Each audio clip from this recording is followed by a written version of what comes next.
Hello everyone, this is Jannat and today I am going to be sharing a very simple topic of class 9 physics with you all, which is work and energy. Before starting the video, I would like to clear one thing out, which is I had posted a previous video about work and energy as well. This video is just a stitch of the previous video. In that video, I had explained work and the different kinds of energies, but I did leave a few parts out for this video. In this video, we are going to be studying these parts. If you would like to check out about work and the different kinds of energies, you can always check my previous video, which is uploaded on my channel. So without further ado, let's get started with today's video. In today's video, we are going to be studying about transformation of energy, law of conservation of energy, and the rate of doing work. So let's get started. First of all, transformation of energy. इस phrase से what can we imply? यानी कि when energy transforms from one form to another. जब energy अपनी form को change करे from one form to another form is transformation of energy. Let's understand this with a simple example. Let's say I have a ball. ठीक है, अब मैंने क्या किया, मैंने इस बॉल को जो है ड्रॉप किया टू द ग्राउंड. ठीक है, और अब ये बॉल है at this position which is just above the ground. It hasn't touched the ground yet, it is just above the ground. हम इसकी पोजीशन से इन्फर करेंगे कि इसके पास कौन से टाइप्स की एनर्जीज हैं. ठीक है, जैसे कि eight this point, this is point A. ठीक है, इस पॉइंट पे it is at its maximum height. क्योंकि मैंने इस पॉइंट से इसे थ्रो किया है, तो यानी कि ये अपनी मैक्सिमम हाइट पे है. इसका मतलब इसके पास अपनी खुद की पोटेंशियल एनर्जी होगी. लेकिन अगर बात करें हम काइनेटिक एनर्जी की, kinetic energy we know it is only possessed by the bodies which are moving. And जब हम बात करते हैं मूविंग बॉडीज की, यानी कि उनकी कुछ ना कुछ वेलोसिटी होनी चाहिए. अब हम बात करते हैं इस बॉल की. ये बॉल है अपनी हाईएस्ट हाइट पे, और जब हाइट इसकी मैक्सिमम हो, यानी कि जो वेलोसिटी है इट इज जीरो. और जीरो वेलोसिटी का मतलब जीरो काइनेटिक एनर्जी. यानी कि at the highest point of the ball, जब मैंने इसे थ्रो किया, इसके पास सिर्फ पोटेंशियल एनर्जी थी. ठीक है, now let's take a random point in between इस जर्नी.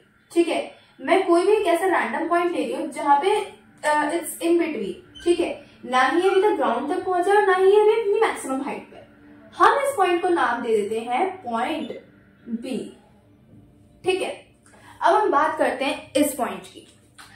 एट पॉइंट बी इसकी फर्स्ट ऑफ ऑल कुछ हाइट है.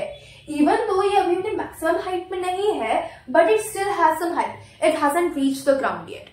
यानी कि इसके पास अभी भी कुछ ना कुछ पोटेंशियल एनर्जी तो है ही. अब बात करते हैं इसके काइनेटिक एनर्जी की. क्योंकि अभी ये मूव करता हुआ ऑब्जेक्ट है, इसके पास जरूर ही अपनी खुद ना कुछ तो काइनेटिक एनर्जी होगी ही. दैट मीन्स पॉइंट बी पे इसके पास potential energy and kinetic energy दोनों है. ठीक है, that is what we infer about point B. Now the last point we are going to be talking about is the point C, which is just above the ground. ठीक है, अभी तक ये जो है ग्राउंड पे नहीं पहुंचा है, इट्स जस्ट अबव इट. ठीक है, it's only a little bit of distance, but it's like the minimum height. ठीक है, सबसे कम हाइट पे, यानी कि बेसिकली इसकी हाइट जो है जीरो हो चुकी है. जब किसी ऑब्जेक्ट की हाइट हो ही ना, यानी कि उसकी पोटेंशियल एनर्जी भी जीरो है, यानी कि उसके पास पोटेंशियल एनर्जी है ही नहीं. अब हम बात करते हैं काइनेटिक एनर्जी की. हमने बोला कि object is just above the ground. ठीक है, ये मतलब बस हिट करने ही वाला है, यानी कि इसके पास अभी भी अपनी वेलोसिटी है. वेलोसिटी होने का मतलब इसके पास अभी भी काइनेटिक एनर्जी है. So we can infer that at point c the object only has kinetic energy. इस एग्जाम्पल से व्हाट कैन यू अंडरस्टैंड? हमने ये देखा कि इसकी शुरुआत में जो जर्नी की बिगिनिंग हुई, इसके पास सिर्फ पोटेंशियल एनर्जी ही थी. अपनी जर्नी के एंड तक आते आते इसके पास सिर्फ काइनेटिक एनर्जी रह गई। What does this imply? इसका मतलब जो है यहाँ पे हुआ transformation of energy, which is today's topic. इसका मतलब जो बॉल है उसने जो है अपनी एनर्जी में ट्रांसफॉर्मेशन लाया, मतलब कि उसने चेंज की अपनी energy from potential energy to kinetic energy. अब जो ट्रांसफॉर्मेशन ऑफ एनर्जी का टॉपिक है, it is fairly related to the law of conservation of energy.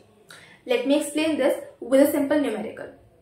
हम इस न्यूमेरिकल के लिए क्या करेंगे, we will take the same example, but इस बार हम जो है थोड़ी वैल्यूज पुट अप कर देंगे। ठीक है, हमारे पास बॉल है, पॉइंट ए, पॉइंट बी, पॉइंट सी है। हम जो है इस पूरी जर्नी की जो है डिस्टेंस को, पूरी जर्नी की डिस्टेंस को हम लेंगे h। ठीक है, पॉइंट ए टू बी के डिस्टेंस को हम लेंगे x। इनिशियल वेलोसिटी क्योंकि ये हाईएस्ट पॉइंट पे है, इसको हम लेंगे 0। ठीक है, now let's do the numerical. ठीक है, हम इस न्यूमेरिकल के थ्रू ही समझेंगे what does the law of conservation of energy imply. इसलिए I am not telling you this beforehand. हम सबसे पहले इस न्यूमेरिकल को कंडक्ट करेंगे। सबसे पहले हम बात करेंगे पॉइंट ए की। ठीक है, एट ए हम एनर्जी की बात करते हैं। सबसे पहले बात आती है हमारी पोटेंशियल एनर्जी की। पोटेंशियल एनर्जी का फॉर्मूला क्या होता है? mgh। ठीक है, if you do not understand the simple topic of potential energy or kinetic energy, you can also check my previous video which has been uploaded in my channel. It is a very fairly simple topic. ठीक है, now let's get back on to this. हमारी जो potential energy है वो होगी mgh। इसके पास height है तो इसके पास पोटेंशियल एनर्जी होगी। हम बात करते हैं काइनेटिक एनर्जी की, क्योंकि अभी इसकी जो वेलोसिटी है हमने देखा है इट इज 0, यानी कि काइनेटिक एनर्जी भी क्या हो गई? 0। It has no kinetic energy. यहां पे अगर हम बात करते हैं टोटल एनर्जी की, it is only potential energy, यानी कि mgh।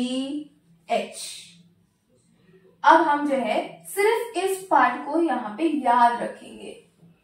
ठीक है, this is the part that we have to remember. Next आता है हमारा at point B. At B हमने देखा था कि इसके पास दोनों ही थी, पोटेंशियल एनर्जी भी थी और काइनेटिक एनर्जी भी थी।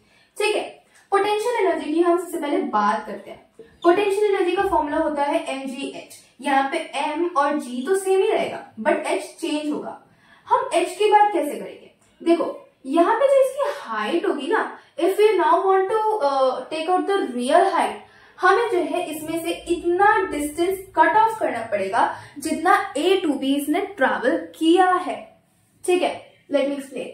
देखो, इसका जो टोटल डिस्टेंस था वो था h, यानी कि इसकी जो टोटल, जो इसकी मैक्सिमम हाइट थी वो भी थी h, जो कि हमने यहाँ पे पुट की थी value.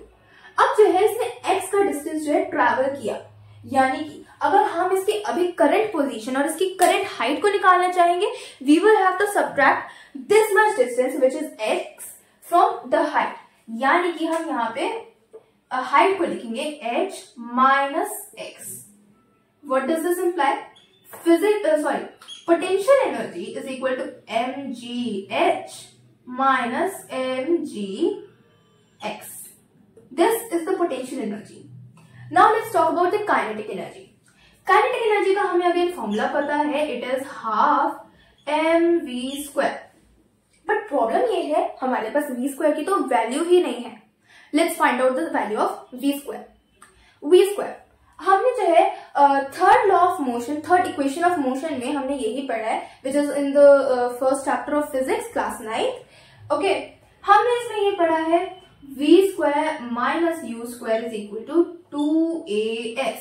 But with respect to gravity हम इसे क्या लिखते हैं? 2gh। अभी जो है जो हाइट है, ठीक है, वो अभी h नहीं है, मतलब कि जो डिस्प्लेसमेंट है वो अभी h नहीं है। 2as का क्या मतलब था? 2 into the acceleration which is g right now and into the displacement। यहाँ पे हमारी डिस्प्लेसमेंट h नहीं है, रादर अभी हमारी जो डिस्प्लेसमेंट है वो है x, क्योंकि इसने इतना डिस्टेंस जो है ट्रैवल किया है। इसने भी x का डिस्टेंस ट्रेवल किया है from A to B. So instead of writing h, we will be writing x here. And क्योंकि हमें पता है कि जो u है वो तो 0 था, 0 का स्क्वायर भी 0 ही होता है.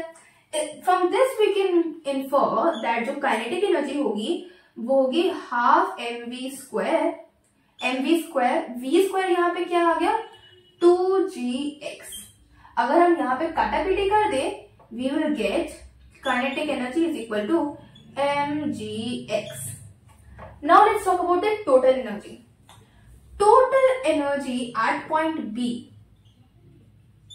is equal to potential energy plus kinetic energy, which is equal to mgh minus mgx, जो कि अभी हमने निकाला था पोटेंशियल एनर्जी, प्लस mgx. हमने जो है इन दोनों को कर दिया कट ऑफ. हमारे पास क्या बच गया mgh at point B. This is what we have to remember till now. Last point हमारा जो रहता है वो है पॉइंट C. एट C अभी हमें पता है कि जो पोटेंशियल एनर्जी रहेगी वो रहेगी क्या 0, क्योंकि हाइट तो है ही नहीं. बात करते हैं हम काइनेटिक एनर्जी की. काइनेटिक एनर्जी का फॉर्मूला होता है हाफ mv स्क्वायर. ठीक है, लेकिन इस पॉइंट की तो हमें वेलोसिटी पता ही नहीं है. वेलोसिटी को निकालने के लिए अगेन हम थर्ड इक्वेशन ऑफ मोशन को लेंगे, which is v square minus u square is equal to 2as. a की जगह हमारे पास आ जाएगा g, s की जगह इस टाइम हमारे पास आएगा h, क्योंकि इसका टोटल जो डिस्टेंस ट्रैवल्ड है, डिस्प्लेसमेंट है, वो h ही है. यानी कि v square is equal to 2gh. Kinetic energy के टॉपिक पे दोबारा आते हैं. Kinetic energy is equal to half m 2gh. ठीक है, अगेन काटापीटी करके हमारे पास आंसर आता है mgh. तो at point C total energy is equal to only kinetic energy, which is mgh. ठीक है, अब जो है हमें इस पूरे न्यूमेरिकल से, इस पूरे एग्जाम्पल से we can conclude with two things. What are these two things? First of all, जो हमारी एनर्जी थी वो पूरी ही पूरी ट्रांसफॉर्म हो गई from potential energy at this point to kinetic energy at this point at point C. और हमें एक और चीज का पता चला. Did you notice something? हमने यहाँ पे जितनी भी कैलकुलेशंस की, हमारा जो रिजल्ट आया वो हर किसी में सेम आया.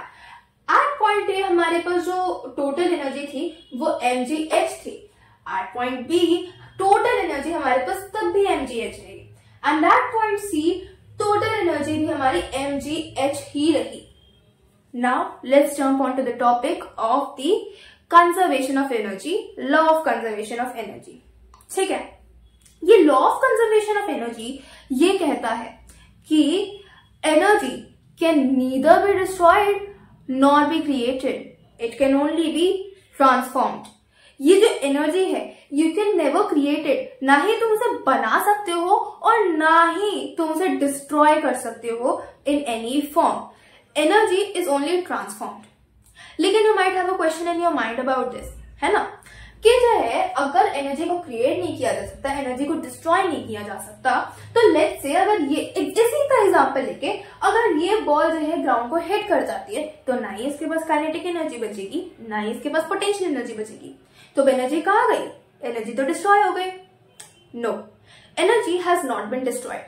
इंस्टेड जो एनर्जी है, क्योंकि हमारे पास एनर्जी के भी डिफरेंट टाइप्स ऑफ फॉर्म्स होते हैं, यही energy heat energy, light energy, sound energy etcetera etcetera etcetera में बट जाती है. ठीक है, दिस इज एनर्जी कंजर्वेशन.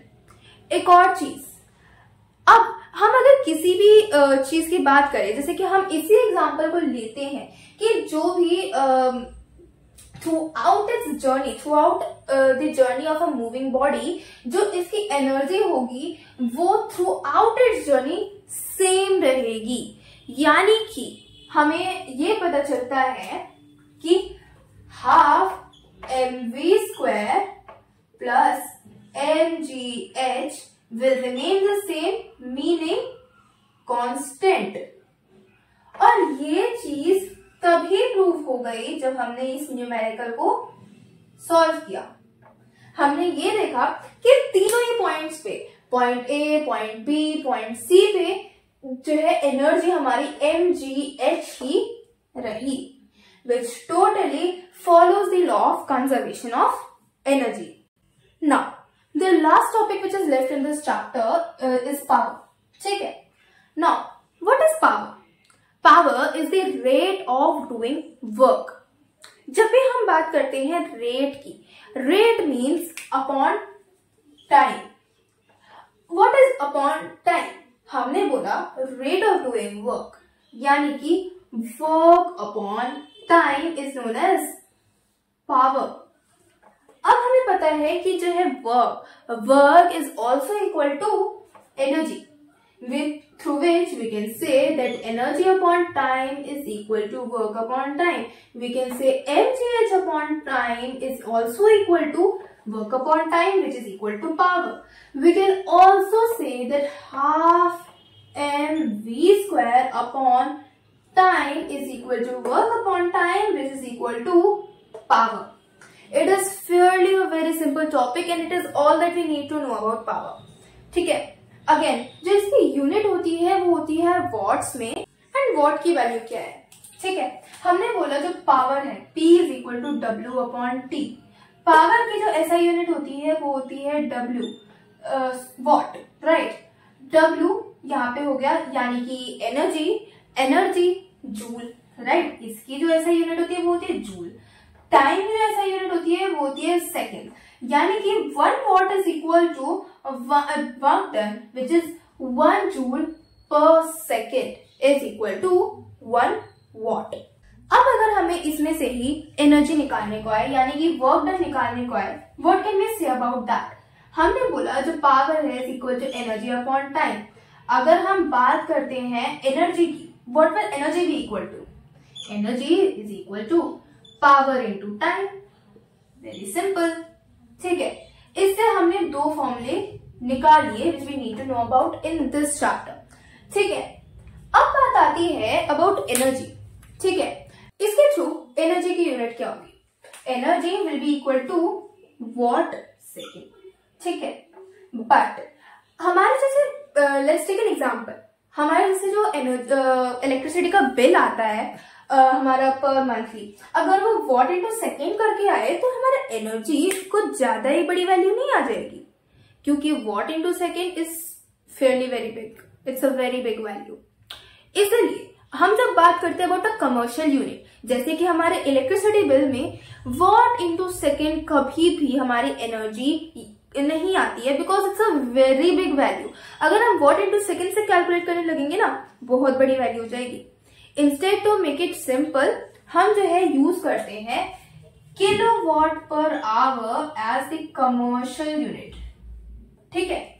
ये होती है हमारी कमर्शियल यूनिट ऑफ एनर्जी, जिसमें हम जो है एनर्जी को मेजर करते हैं। For example in our electricity bills हम जो है किलोवाट आवर में ही हम एनर्जी को मेजर करते हैं। अगर हम किलोवाट पर आवर की वैल्यू निकालना चाहे, we can always take that out as well कि 1 किलोवाट पर आवर की वैल्यू क्या होगी।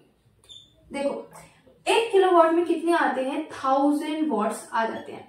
1 आवर में हमारे पास होते हैं 3600 सेकेंड्स, यानी कि 3600,000 watts per second is equal to 1 kilowatt per hour. इसका मतलब क्या हुआ? सिंपली अगर हम इसे लिखना चाहे तो हम लिखेंगे 3.6 into 10 की power 6 is the value of 1 kilowatt hour. And that is all about this chapter, work and energy.